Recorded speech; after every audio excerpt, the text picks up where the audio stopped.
Gaming MBS episode 147, dropping July 4th, 2017. Happy birthday, America.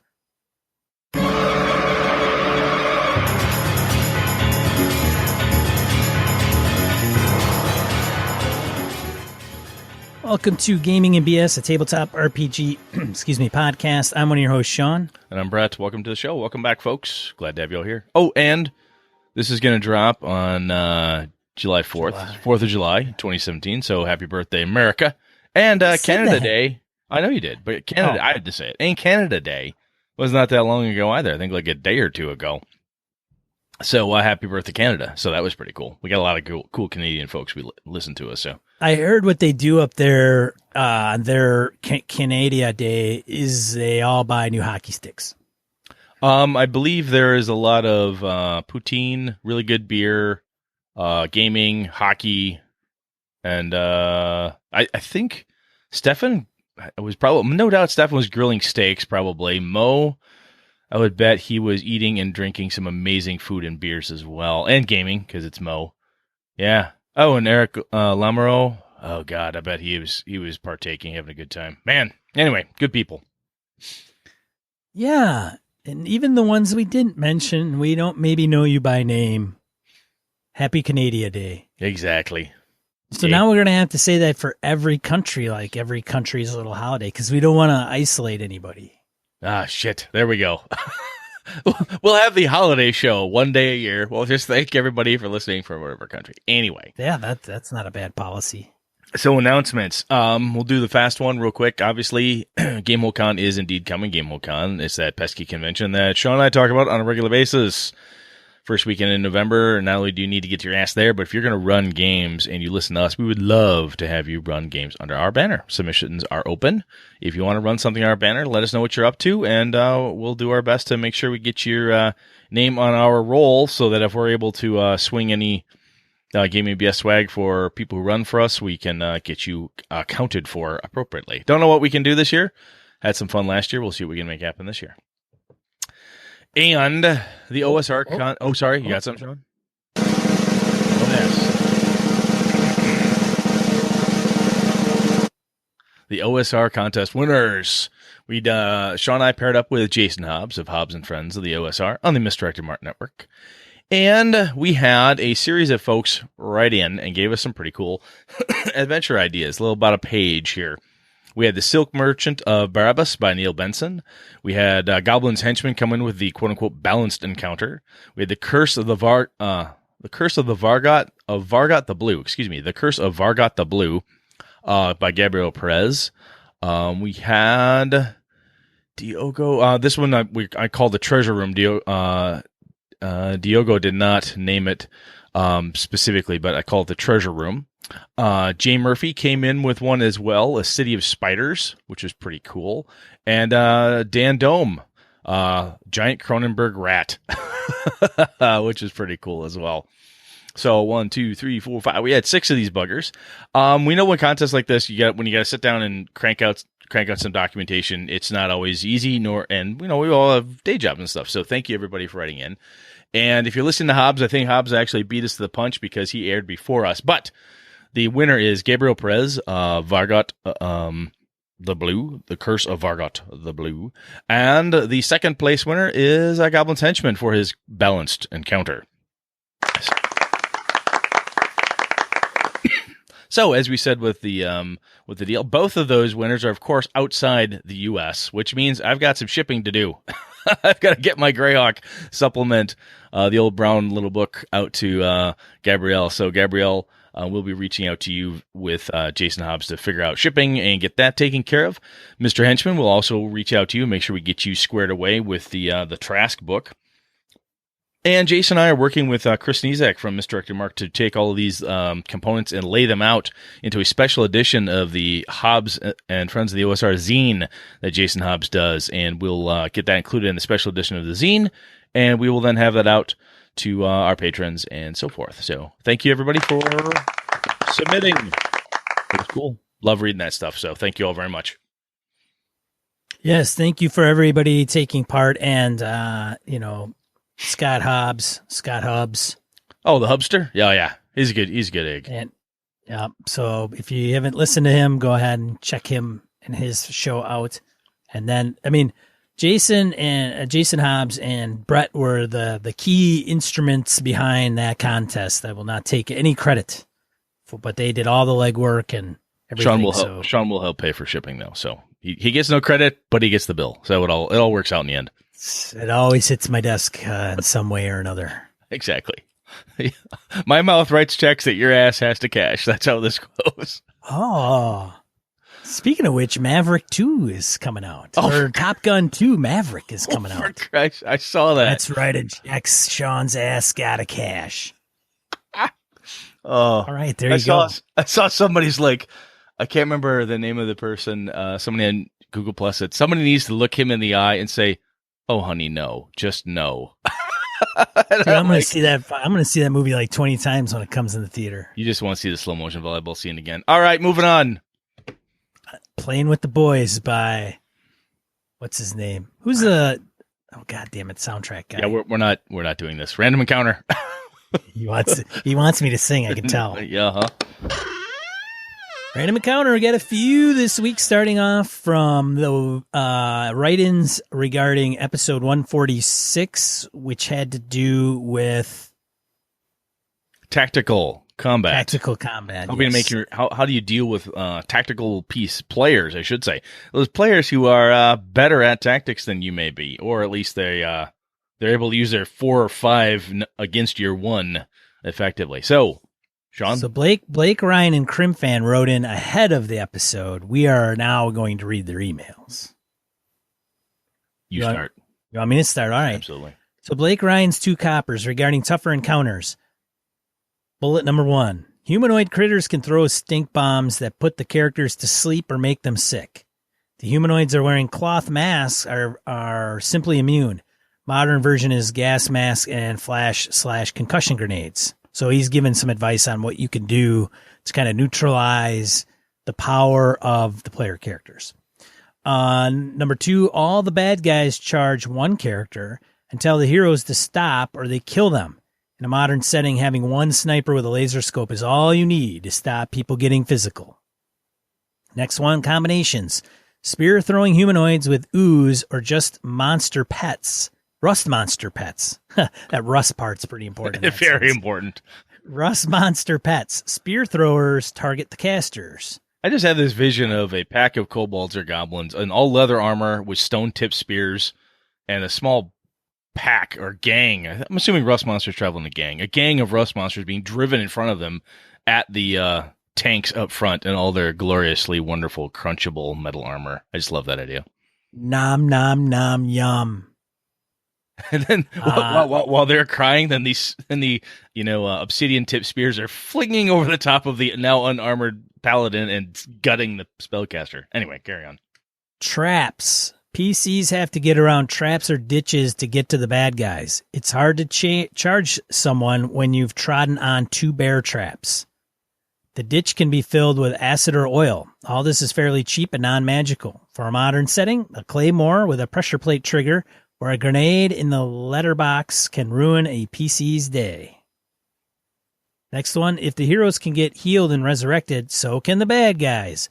Weave it into the story. Example, each time they defeat a villain, he comes back, but is more construct, aberration, or demonic each time.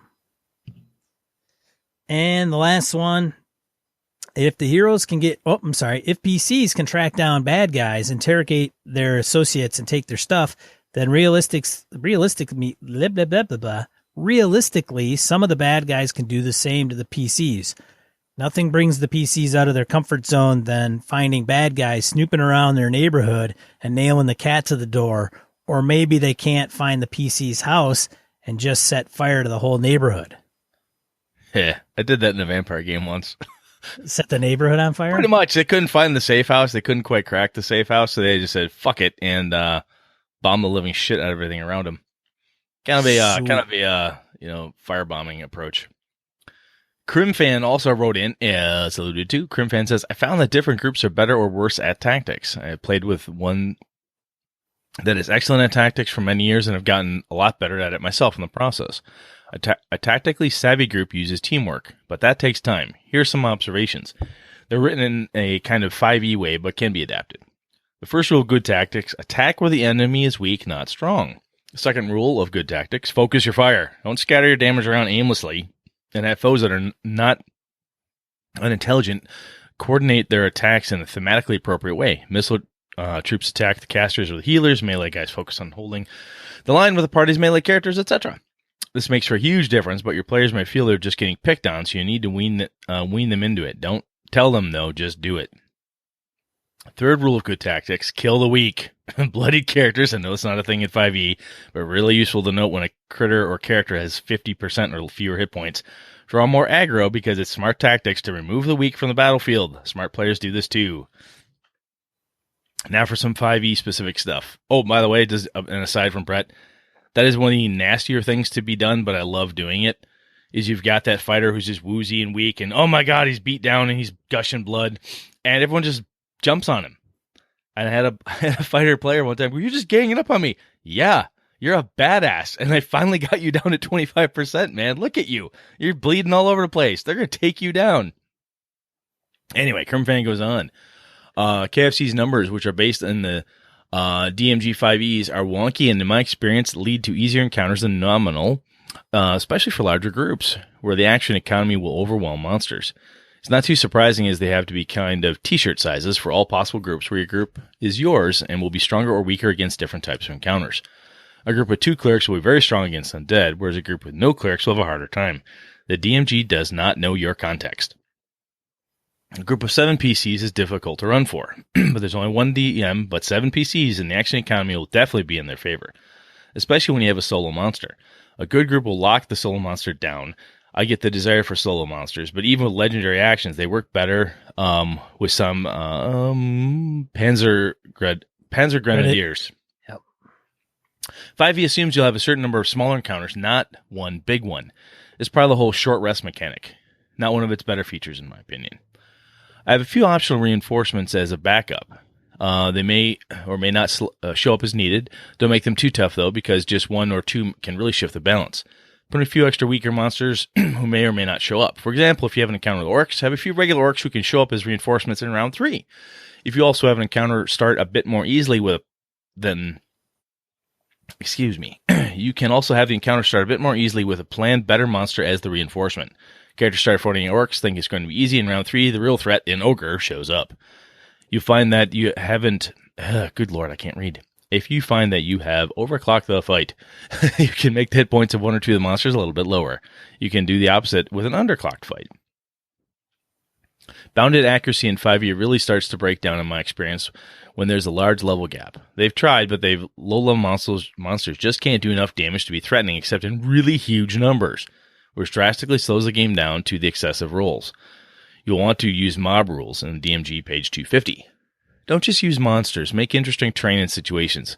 The monsters are native to the terrain they can exploit to their advantage while PCs have to deal with it. Big portcullis to hold down for a few rounds. A bear totem barbarian will be contributing by doing that and probably getting attacked, while not contributing to the party's damage for a few rounds.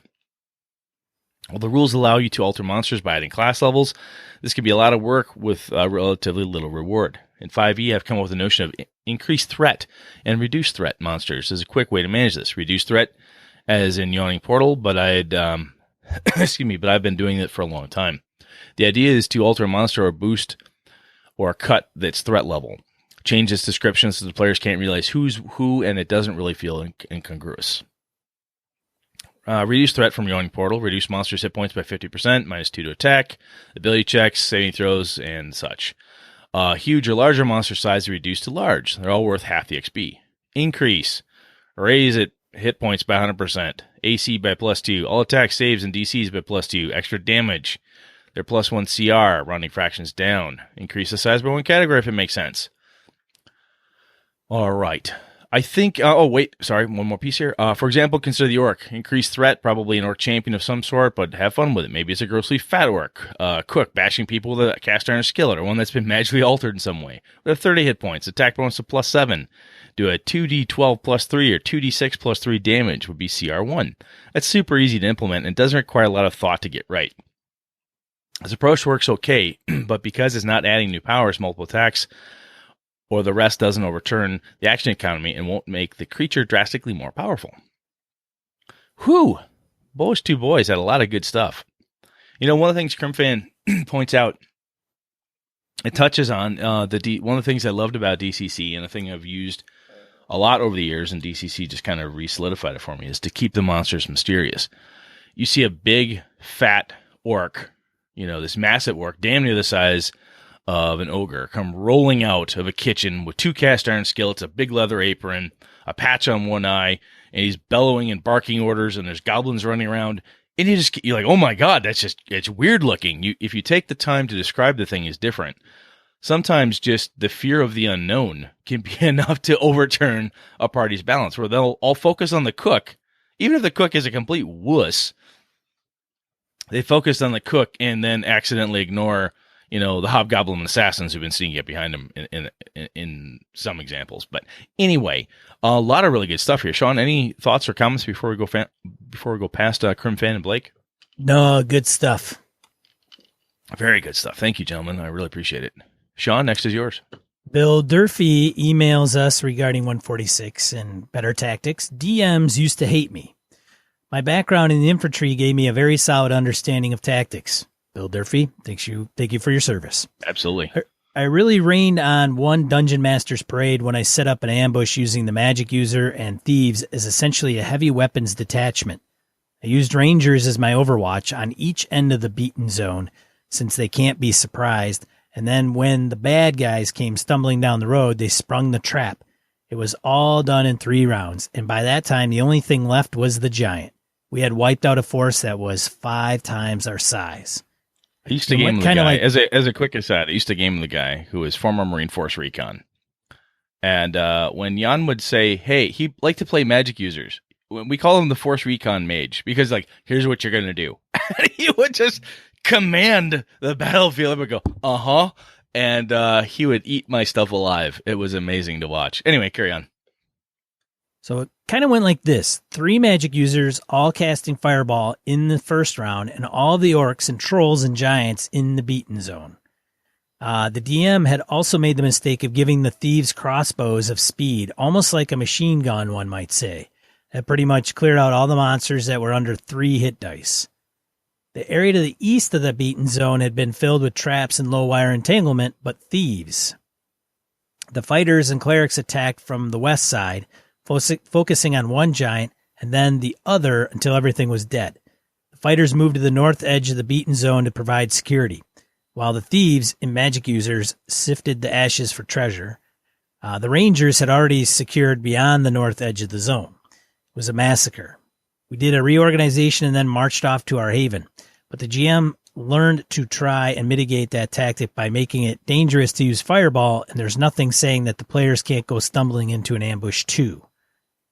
Brett Kramer is a regular on the Miskatonic University podcast and is very familiar with Call of Cthulhu. Thanks for the show and hope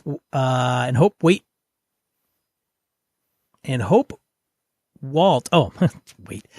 Thanks for the show and hope Walt, Jesus, finds the tactics he's looking for. This is what happens when you do this over a holiday weekend. We just don't ever shit together. God, I'll tell you though, everything that we just read, I should say, that Sean just read off here from Bill. And this is something I tried to say last time, I believe, and Crimfan and even Blake mentioned it. Basically, you can learn directly from your players. If your players eat your lunch by pulling a Bill Durfee, for God's sakes, pull a Bill Durfee right back on them. There's no reason you can't. The other thing to realize, too, in that type of scenario is, if I was Bill's DM, I'd be like, son of a bitch, I gave that guy too much time. Right? Wow, did he have time to plan? Oh my God, don't give the infantry guy that much time to plan. He'll eat me. The other thing, like he said, with ambushes and stuff, those ambushes, counter ambushes, where you jump on the players where the case is, when you do that stuff, it freaks the players out. It gives them that opportunity. Even if the ambush isn't really good, it's sudden, it's scary, it's sneaky, it's pow, and then they've got to react. They don't have time to do all that super sexy, sneaky stuff. All right, next up, Stacy Winters emailed. Oh, sorry. I'm sorry. Hold on. So he references Brett Kramer. Yeah. So Brett Kramer, he's the gentleman that did we did the die roll on his Lovecraftian locations. Yes. Yes, that's what he's telling us. Oh, He's letting us know that Brett is a regular. I believe that's the case. Brett is a regular on the Miskatonic University because Brett, I think, actually contacted us on Google Plus or somewhere and let us know that he is also a gamer. okay. In the show, I wasn't sure, and he's like, "Yes, I am. I am a gamer as well." And then, yes. Well, so then my love for Bill, Brett, my Bill love for is Brett, like, my love for Brett Kramer is now twofold. One, we share an incredibly awesome name, so right there, that's just fucking cool. right. And two, we both like, Call of Cthulhu, Miskatonic University. I mean, the guy could be my brother. I love this. Anyway, Right.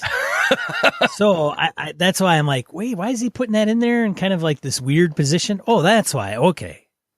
Now it comes to me. fair enough. All right, shall I go on? Yeah. Yeah, go ahead. Next one. Stacy Winters emailed us. Greetings, longtime listener, first time contactee here, and apologies if this is too long. Stacy, first things first. As you can probably tell, we too long don't really care. It's all good. Anyway, my name is Stacy, and while I've been meaning to send a message your way, it took this topic for me to finally chime in before getting into the topic. I really have to say I love your podcast, and it's one of the very few I listen to on a weekly basis. You guys do good stuff. Stacy, thank you. That is awesome. Thank you very much. Awesome. Very, very cool. That makes me feel better. I had a bad day today. That's awesome. Yeah, see, you made Brett's day better. He was kind of a sourpuss going into this show, and I'm like, Brett, I've been there, but it'll get better because it's just going to happen. You're going to do this show, and you're just going to be in a better mood. And now, look at Stacy, directly contributed to that. Perfect. All right, Stacy continues with now about tactical combat. The first thing to note is that it's important to realize that not all RPGs can do tactical gameplay well, and most can't do it at all if having a solid, good tactical element is important to the players, and most can't do it at all. So, if having a solid, good tactical element is important to the players, then help them facilitate the experience of tactical gameplay. They should pick a game system that has it built into its engine. That's a very good point. We didn't mention that before, Stacy, but that's a damn good point. I mean, if you're trying to run uber tactical with a game system that is Amber or something that's kind of, I'll say, loosey-goosey, that's tough. That's very tough. So very good point. However, the game provide the game mechanism, she goes on, and says, to match the kind of game experience the player wants is probably one of the most important game decisions a group can make. Beyond having the game's mechanisms help, players should come to the table prepared. Knowing their character sheet is super important. So they should know all their options. The GM should know and understand how the battlefield rules operate and make them dynamic. They also need to understand how their NPCs work and what all their options are available to them.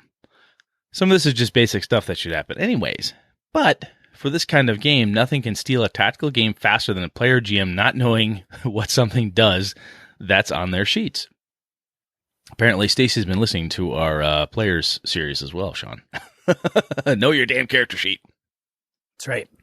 Stacy goes on to say, momentum of action is important. Every action taken should add to the dynamic scene that is the battlefield and then change the scene in some way. Maps are important, and having the visual placement of figures and monsters trained in battlefield conditions all on display adds to the game. Most important of all, however, is that a good tactical game should provide the players a sense of real player agency within the combat.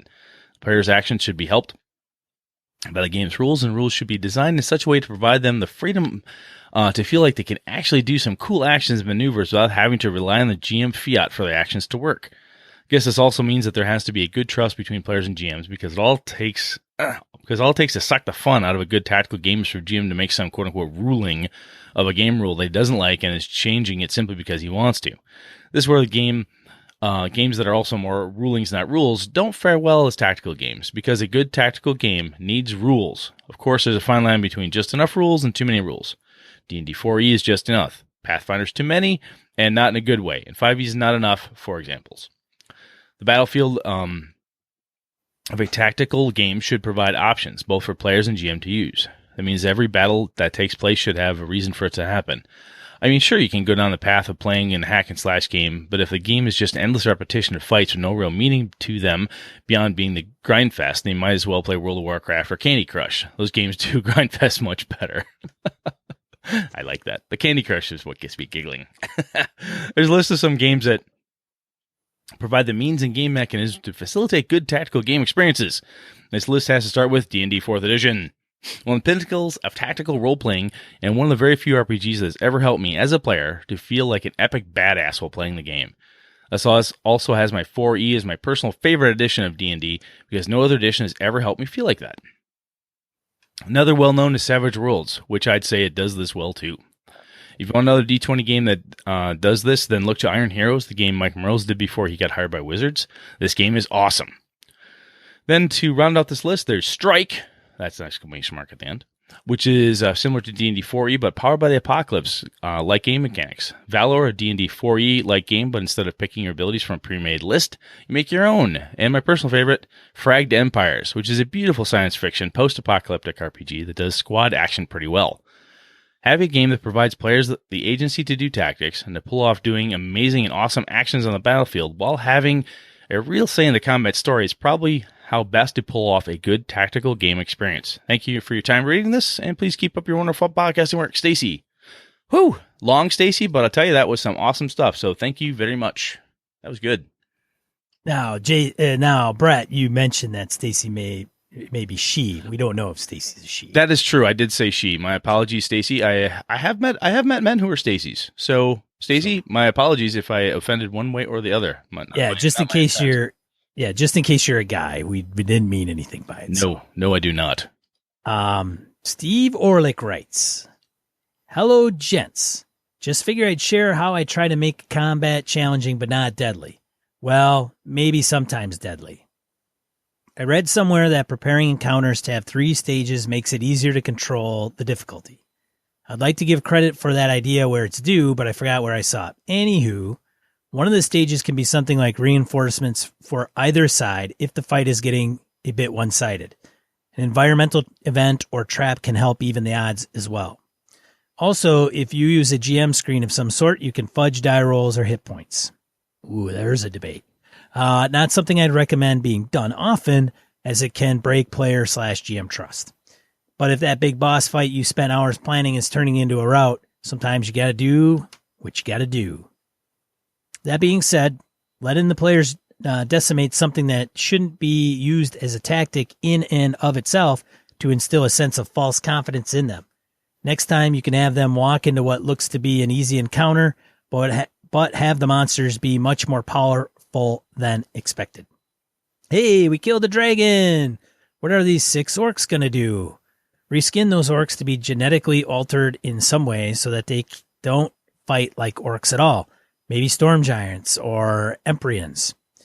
Lots of ways to leave yourself wiggle room as a GM. Hope my 2 cents helps. Feel free to give me change. Steve Orlick. I like that, Steve. That's good stuff. Yes, thank you. There's something to be said for, and maybe I'm distilling the wrong thing out of some of these comments, but I mean, one of the pieces around tactical advantage is you don't have all your cards on the table. We talk about, one of our listeners wrote about having backups, things in reserve, and so forth. You know, your generals and so forth on the battlefield don't show all their cards. No one ever said, "Well, Rommel, here's what I've got. Now, Patton, you show me what you've got." You know, it didn't quite work like that. So it doesn't hurt to have some of those things in reserve. Even if, you just have a batch of, well, I could have ogres or trolls. There's reasons for either one of them being here. We'll see how the combat goes. You know what? Boom. Half a dozen of each, I think, will to help make this combat more interesting. There's no reason not to pull that type of stuff out. So I think that's pretty handy. And I really like Stacy's idea of, if you really want to go hardcore tactical, if that's a thing your group really wants to do, it does help to have a system that helps enforce that. So good stuff. Yeah, the next one there, buddy. Yeah, I do. Getting it set up here. I got my so in the background, just so everybody knows, just in case everybody cares, I got my oldest son Connor is running a D&D game for my middle daughter who's never played D&D before, Rhiannon, and AJ and Alana, my 2 little ones. So she's never played. She's never played before. She never really wanted to, but they started playing at the cabin in Michigan, and Rhiannon was like, "So we're gonna play again?" So I'm like, "Ooh, Connor might have a convert." So that's pretty cool.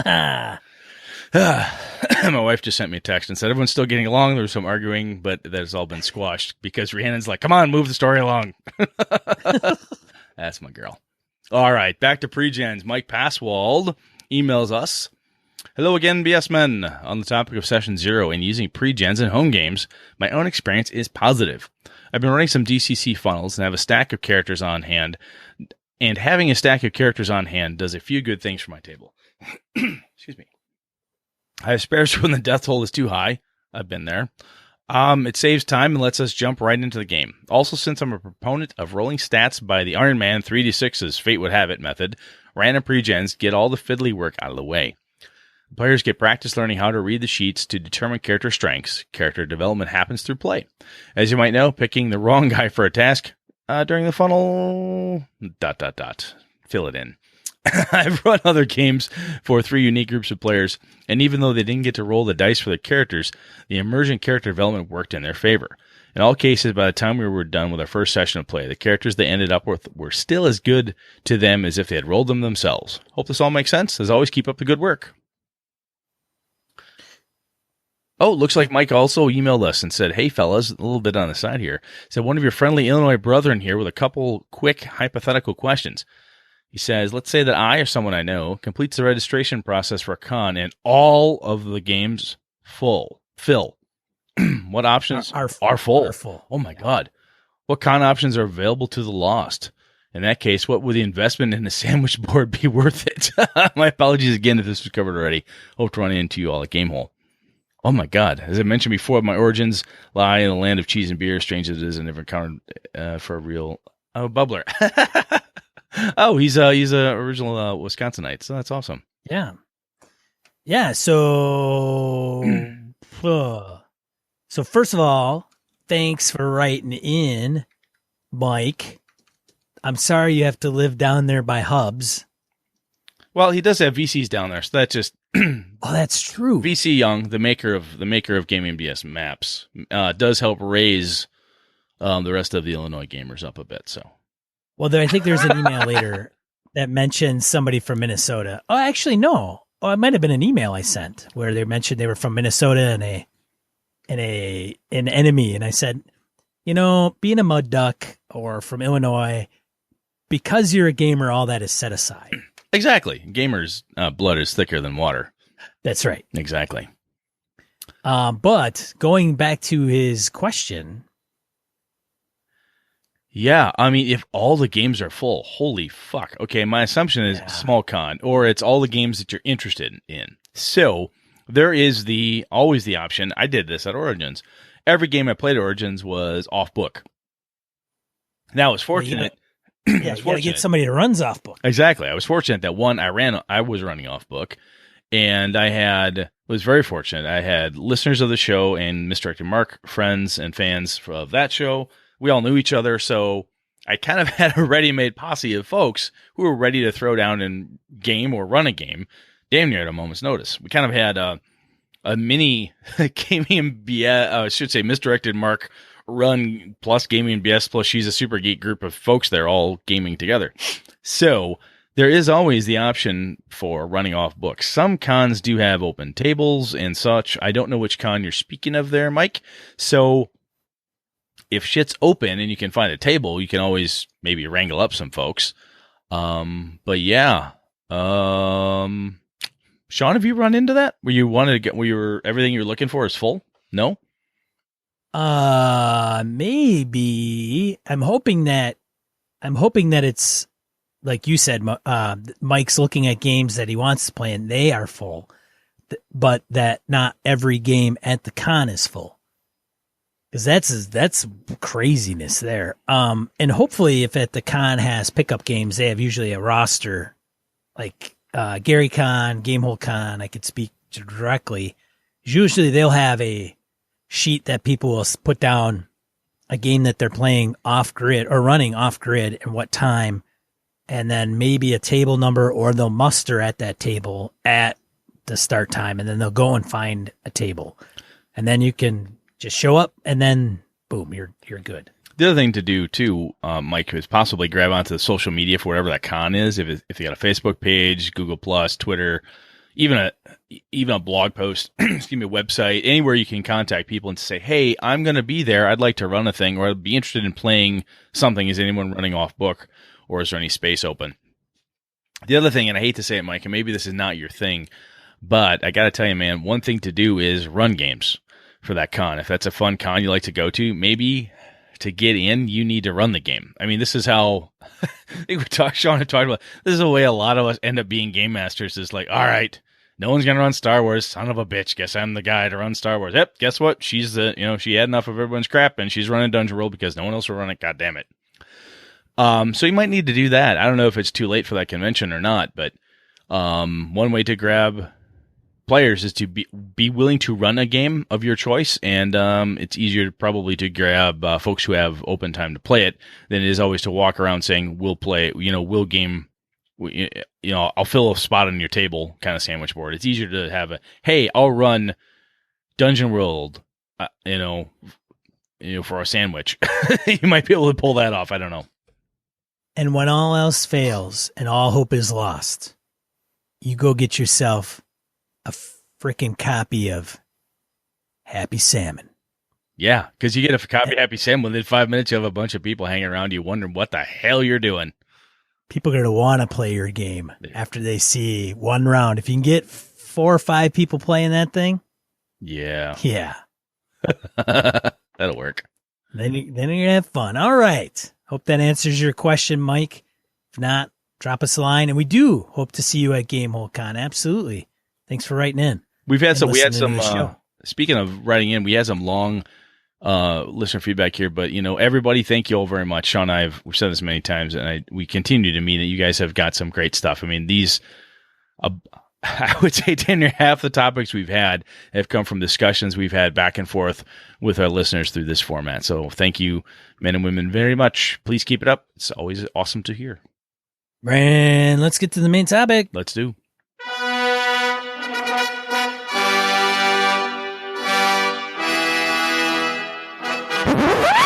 Hombre, holy, everybody's here at Mass. Yes. Talking about the combats. Yes, mass combat. Well, Gabe Dibbing on G Plus asked us a while ago how we deal with mass combat in our RPGs. And I thought, a couple different ways to attack this. We could go right into systems and tools and that type of thing. But I thought, wait a second. Let's step back here, Sean. What the hell is mass combat anyway? Why the fuck would I want to do that in my RPG? Isn't that what war games are about? Why am I doing this? So this may turn into a two-parter, Gabe, and I apologize if we don't get your answer right out of the gate here, but I want to figure out this first piece first and then see what happens if we get into systems. Maybe we'll touch on it. Maybe we'll have to come back at it. Anyhow, Sean, what would you, if I said, hey, how do you deal with mass combat? What do you define as mass combat? What does that mean to you? Well, I would say that it is probably a group of, I would say, I don't know if there's a specific number to it, but I would say it's a large group of large forces. So how do you define large forces? I don't know if that's 50 individuals in a group and coming towards somebody, and that's mass combat, or if you're talking like thousands. Yeah, because when I have done mass combat in the past in an RPG, sometimes it was like a cool story beat, if you will, to have the small adventure turns into like the big grand combat. And there was tons of miniatures on the table and Drugar and Dark Elves and Dwarves fighting for the homeland. The player characters all mixed up in it trying to save the king, and ballistae were being launched and horrible serpent demons coming up. It was a ton of fun. Mass combat, right? Big, big, big. I've also seen and have done a bit of this myself where it's actually a war. Where there's a physical invasion. You'd think to pull from something most people probably know is like the Battle for Helm's Deep in Lord of the Rings, where you're hold the line and the orcs are coming and just smashing like waves on the rocks, and you've got to deal with that. So I think there's basically two different ways, I think anyway, to look at it. Just sheer number of models on the table, right? Like, hey, it's our usual cast of player characters, say 4 to 6 players, and then a metric shit ton of NPCs, monsters, whatever. Like there's 50 goblins, 60 orcs, lich in the background, a bunch of dark elves, and a beholder. Oh my god. That's not mass combat to me. That's just a complicated combat. That's just a lot of shit to deal with. When I think mass combat, Sean, I'm thinking military grade. Almost back to what we were talking about up top here. Let me make sure I speak my name correctly. Who was our infantryman? I don't want to make sure it's right after Krim Van. Bill Duffy. Sorry, Durfee. Sorry, Bill. So Bill, our infantry guy. When I'm thinking about that, I'm thinking about battalions, groups, and so forth. I guess so. I don't. I'm not saying I'm right, Sean. I'm just saying that that's what I'm thinking of. Have you done that type of, I guess, let's say military grade, because I've got nothing else off the top of my head, but that type of thing in an RPG before, where you've got battalions, units, squads, that type of thing, where it's an actual part of a war? Have you done that before? To some degree.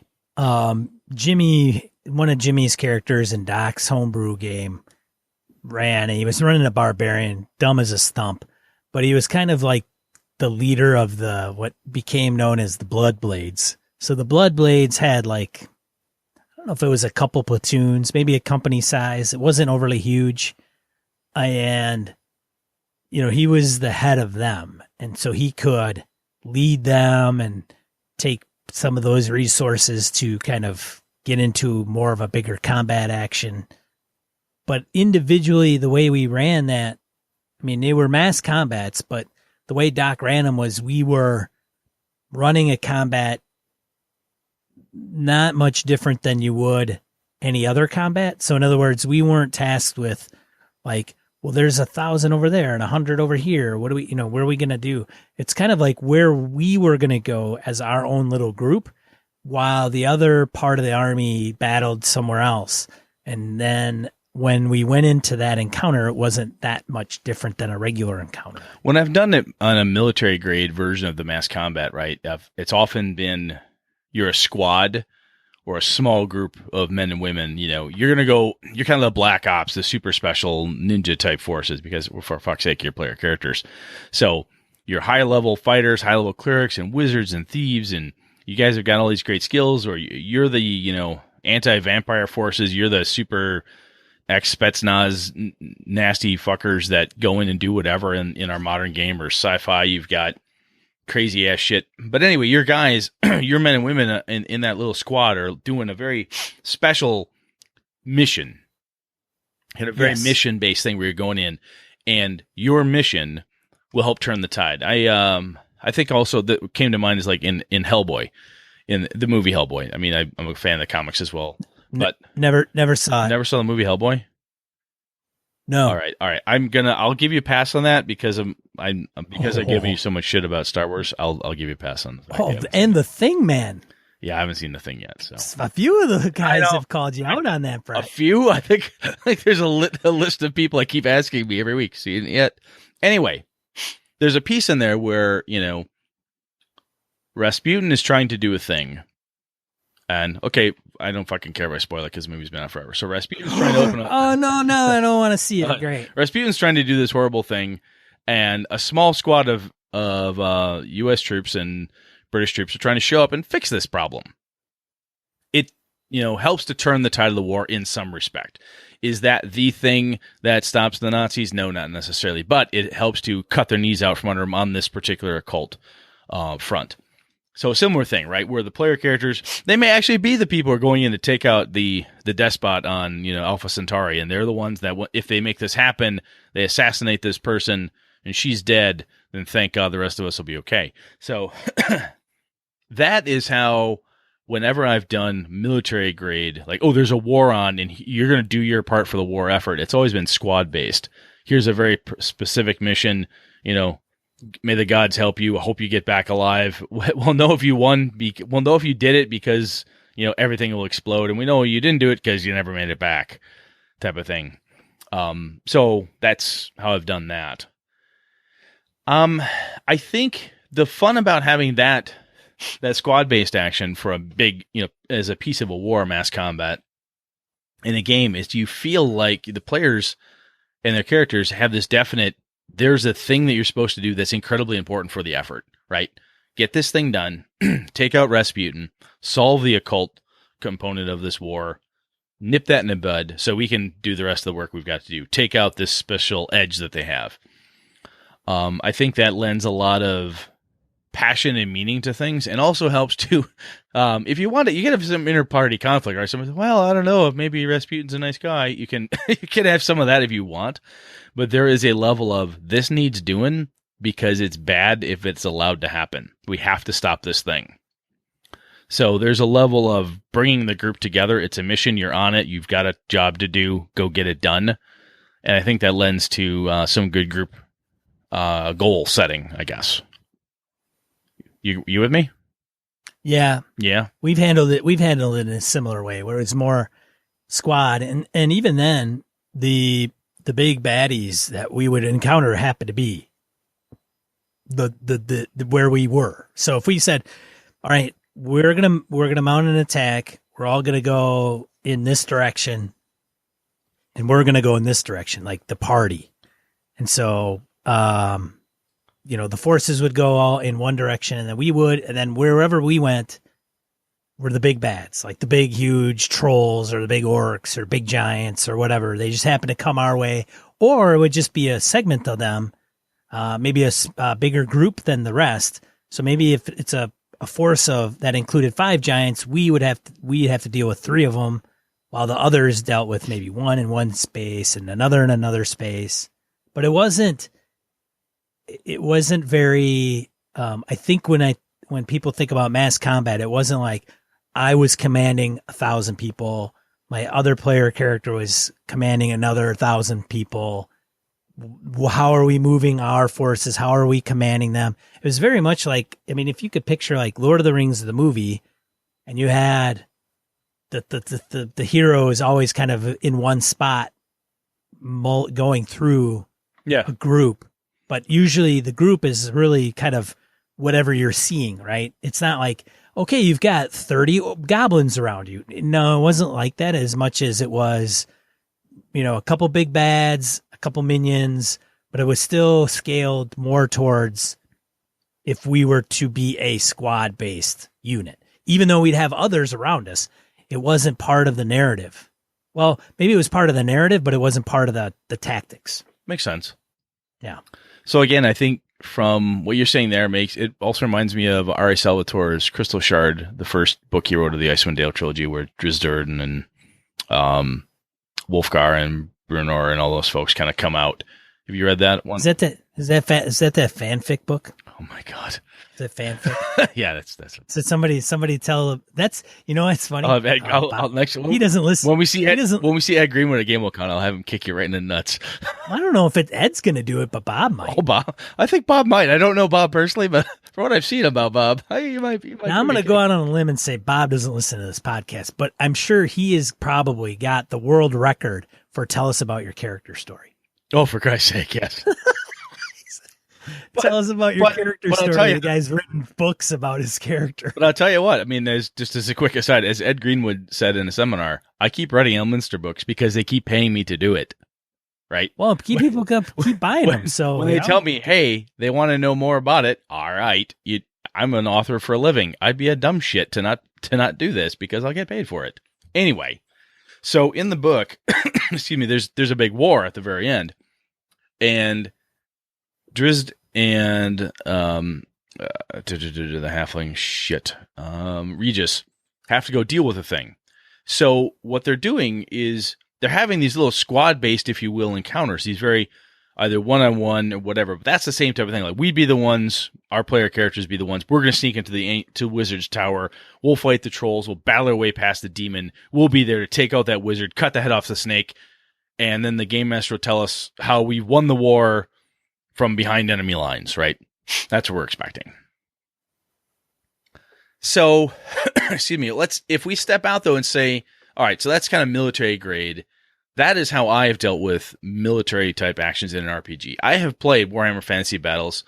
I got buddies of mine that play Warhammer 40K. I've seen tons of other larger scale miniature battles. If you really want to get crazy tactical, to Stacy's point, like an uber tactical game for military grade mass combat, get a tactical war game and work that into your storyline, which you could easily do, right?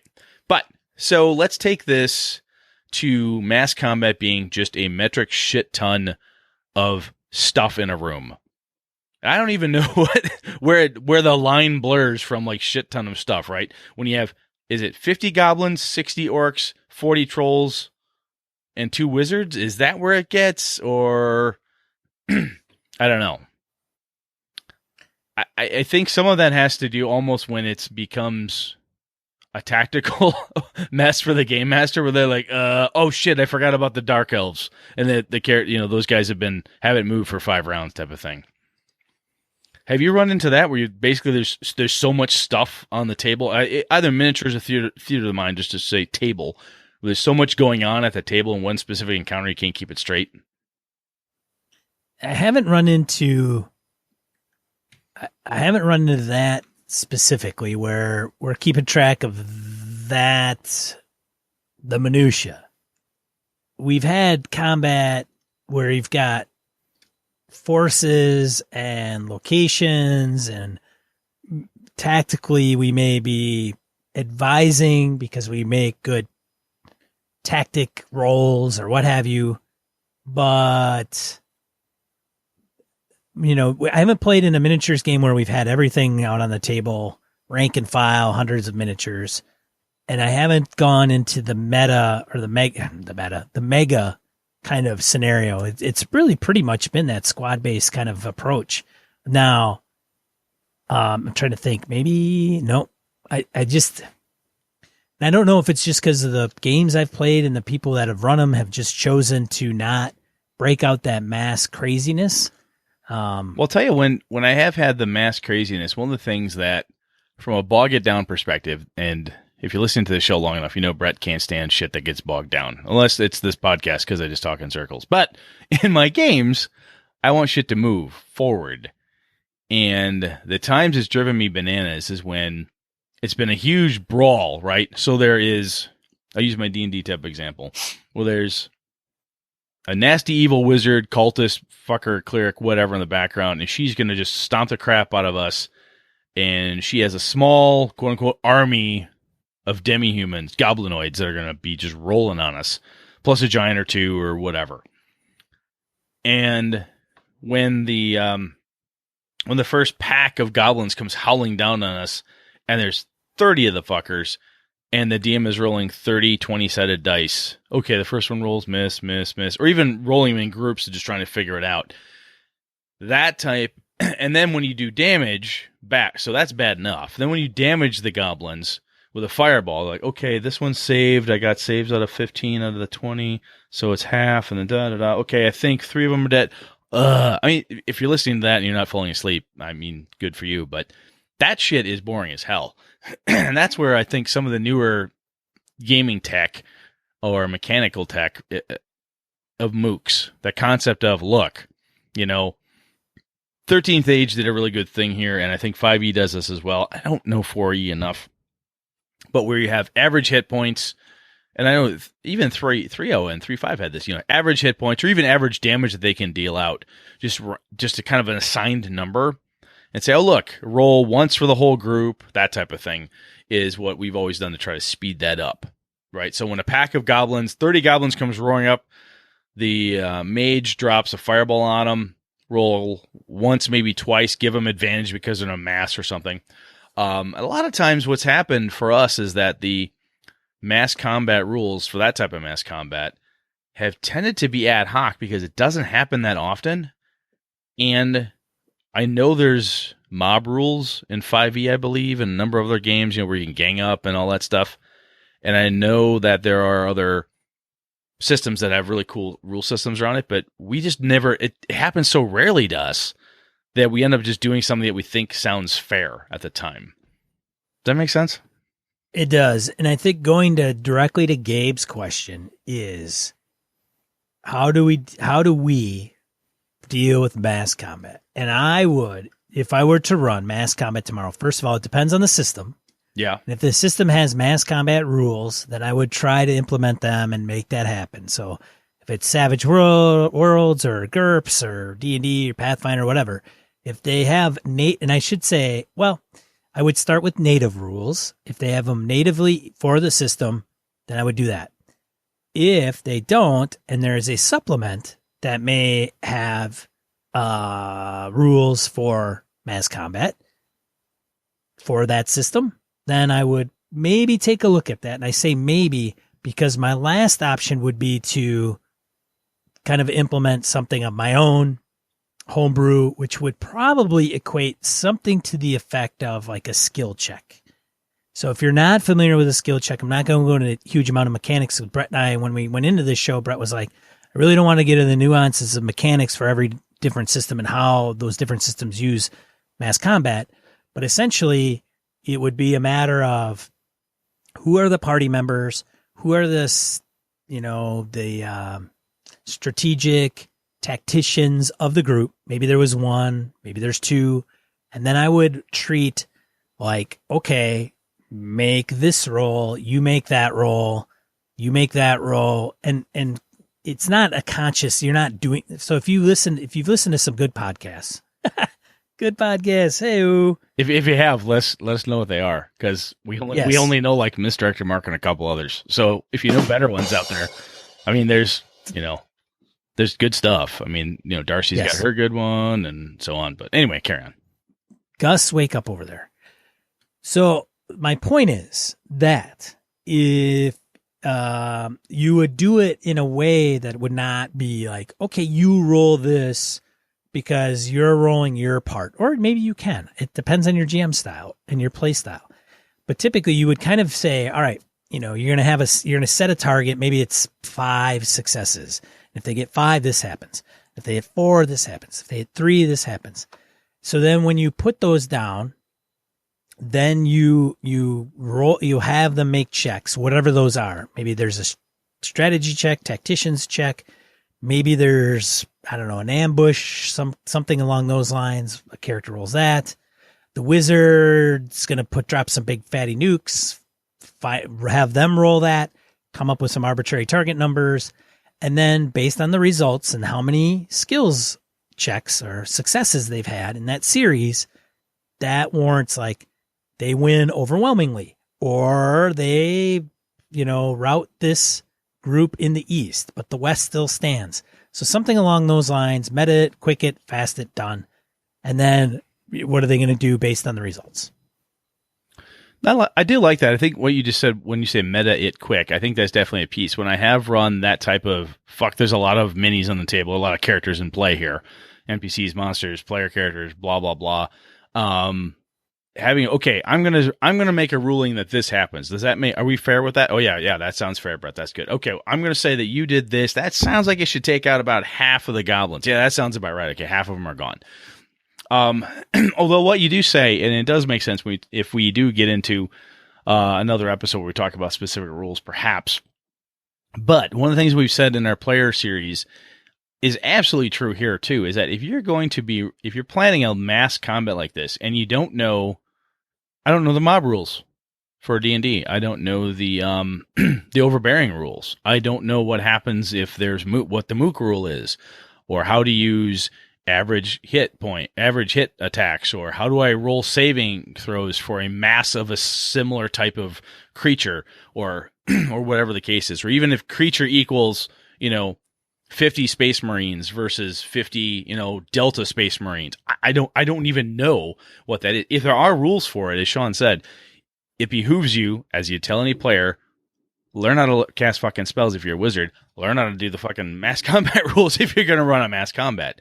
Have them out, have them with you, and tell the players, look, we're encountering this. Here's the rules. Let's go through it by the book, and let's just walk it through. Again, a bit meta. We're going through it, but you're learning something you may or may not have done before. Everybody gets it. They played through it. It's by the rules. Tick, tick, tick, tick, ding. And next thing you know, you're on to the next bit. Then you can always ask your players later, did you like that? And that's another important piece, I think, with mass combat is, do you want to even have it in your tabletop game, in your RPG? There's a certain size that almost becomes a miniatures game. Like I'll pick on Warhammer Fantasy Battles or Warhammer 40K or War Machine or anything like that. You can almost get so much stuff on the table that you feel like you need to have a table full of minis, turns by side, who does this, and it feels very war gamey. which is fine if that's a thing you dig. But if mass combat for that size is not something your group gets into, it might be a neat palate cleanser once in a while. But if you're doing it and the group is like, yeah, that was fun, but I don't want to keep having huge hordes of stuff because it took too long. Even though we used the rules, because I know you did all the studying, Sean. It sounded like fun, but man, Ange and I were just bored. We just couldn't get into it. Yeah, I guess it was okay. If you hear that, you might want to yank that type of combat out, or at least scale it back to what is a reasonable size. And again, the other piece to remember is that if you don't have a rule system for it, you're one game master versus the players. And even if the players, say there's 5 or 6 of them, and they're only running one character, and you've got 6 groups of 30, that's a lot for you to deal with. And then if the players, all 6 of them, 5 or 6 of them, each have a squad or a group or a battalion or 5 or 6 more NPCs that they're working and running, that's a lot to keep track of. And quite frankly, not a lot of players dig that. At least some of the people I've met say, look, if I want to do that, I play Warhammer or Fantasy Battles. I don't want to do that here.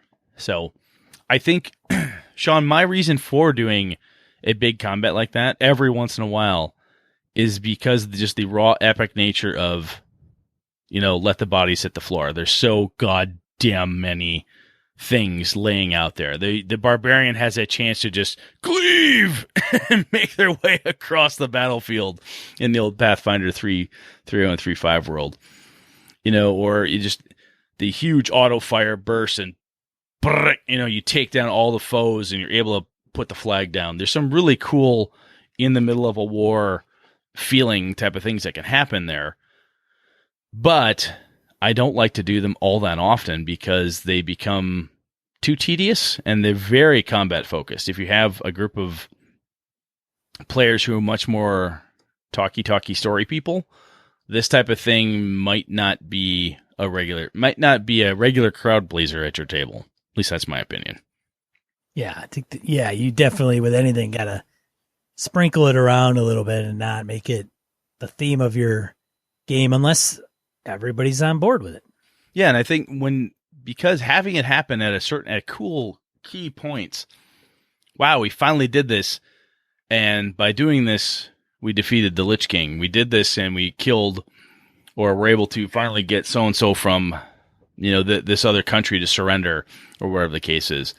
It can be really neat, but I think unless there is, it's got to be like the big ending or some big story beat, right? You either have to finish it here, it's all over at this big brawl, or the next big clue has been dropped on you after you are busy bandaging your wounds and figuring out what comes next.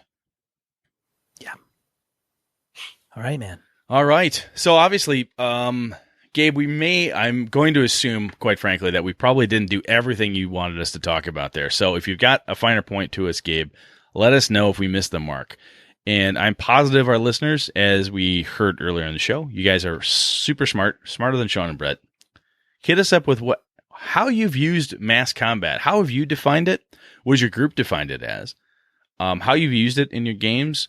And if you've had a good story, or you've had a horror story, let us know. And if you do use a mechanical tool to help you get through it, be it Savage Worlds or something else like that.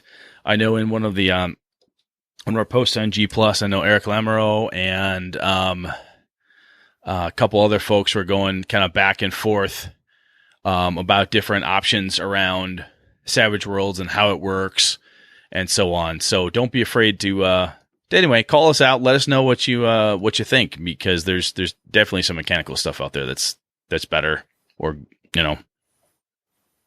make sense. Yeah, sweet, absolutely. What Brett said. Cool.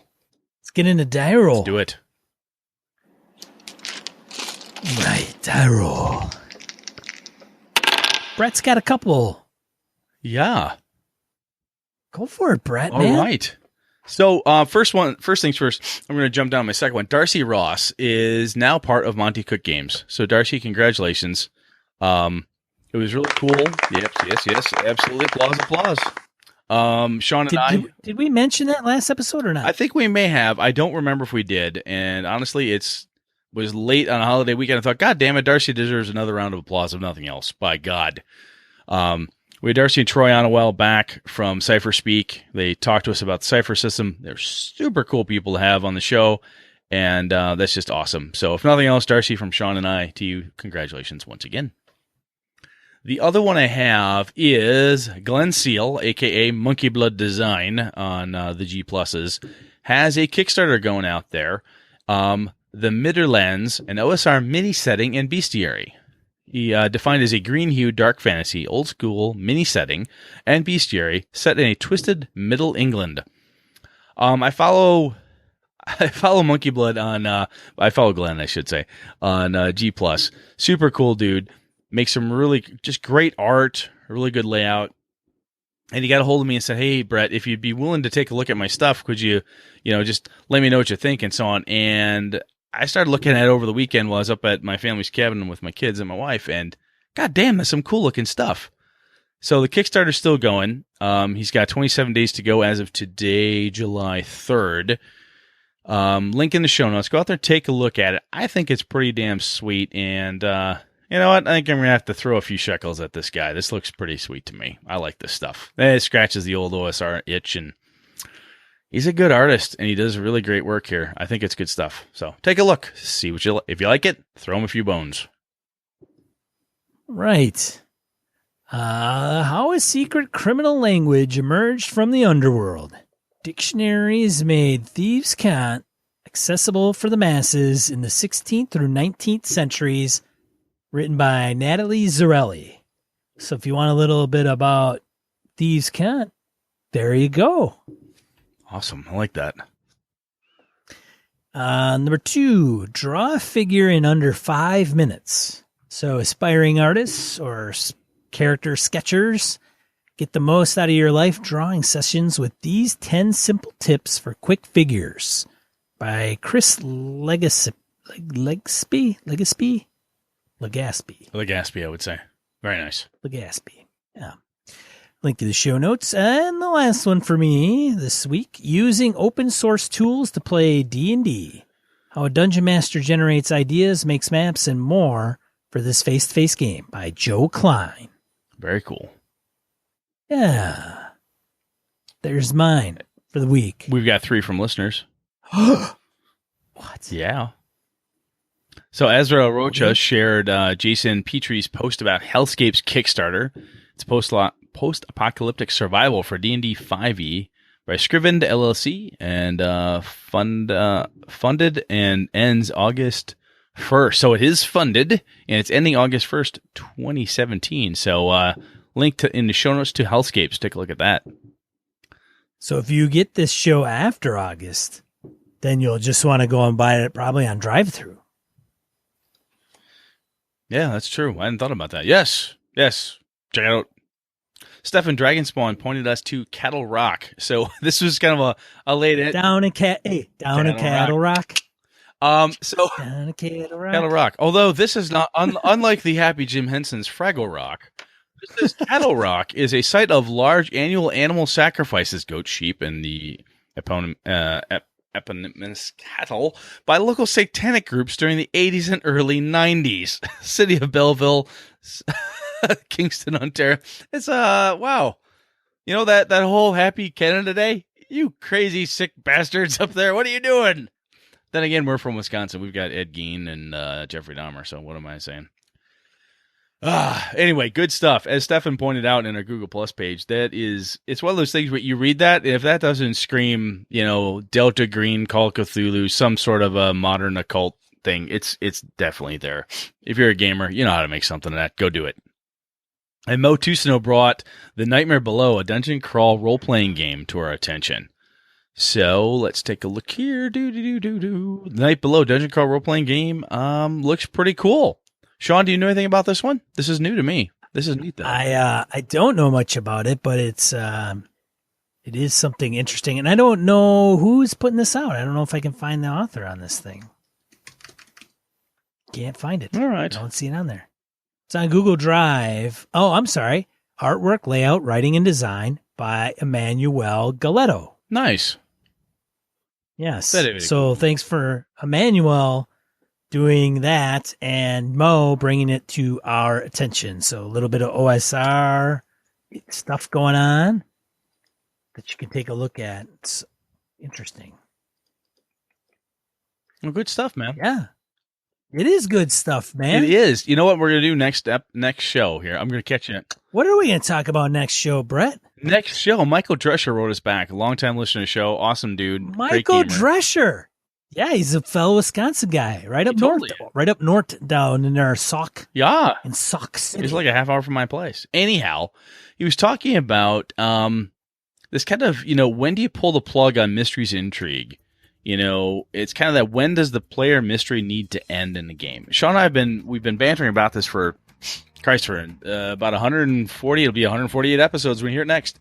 But about the concept of keeping the game mysterious and interesting and all that stuff. And I think there is a point, though, when you're doing that stuff, when you kind of have to pull back the curtain and say, look, it's the great and powerful Oz is just an old bald man. But anyway, that's what we're going to talk about. When does the player mystery need to end? Next episode. Yeah, all right. Excellent. Well, we hope that everybody had a good 4th of July 2017. Absolutely. We're not stopping. We're putting it down. We're dropping it on the holiday. Absolutely. There's no stopping us. Because if there was, somebody would have. I think there's people that are trying. I don't know. Well, that's why we got Alex Kammer, lawyer, and as a friend. So that keeps us alive. Drive a dedication. All right. Well, hey, thanks for joining us. Thank you for the random encounter. Thanks for the feedback. Thanks for the emails. Thanks for listening. Thanks for letting people know about this craziness. I'm one of your hosts, Sean. I'm Brett. Good night and good game and all.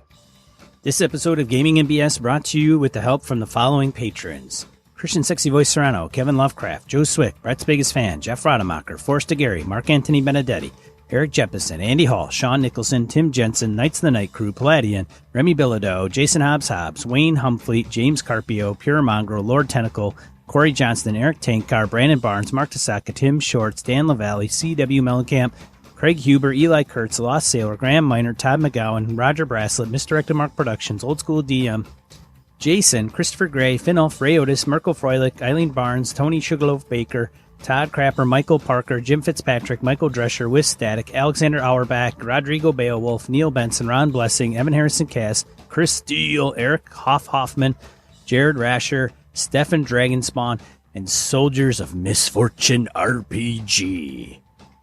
For the cost of a coffee shop coffee, you can support the show for an entire month. Head over to gamingnbs.com/Patreon. That's Patreon. Thank you, patrons. Thank you, listeners. This has been a Litterbox Studio production.